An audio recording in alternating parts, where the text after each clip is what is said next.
Аса қымбатты менің отандастарым, сіздерді еліміздің ең ұлық та қасиетті мерекесі тәуелсіздігіміздің 30 жылдығы менен шын жүректен құттықтаймын.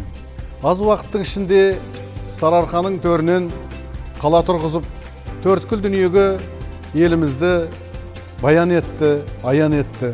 Бұл еліміздің, мемлекетіміздің негізін қалаушы тұңғыш президентіміз елбасы Нұрсұлтан Әбішұлы Назарбаевтың арқасы екенін атап айтуымыз керек.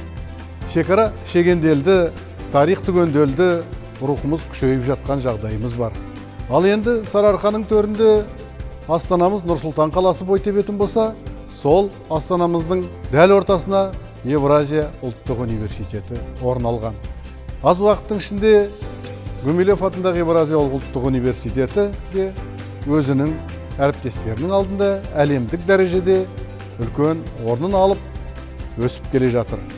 Осылардың барлығы аз уақытта қол жеткен табысымыз. Табысымызды толағайлай берейік, табысымызды күшейте берейік. Табысымыз табысқа ұласа берсін, Қазақстан мәңгі жасай берсін. Тағы да сіздерді шын жүректен тәуелсіздік мерекесіменен құттықтаймын.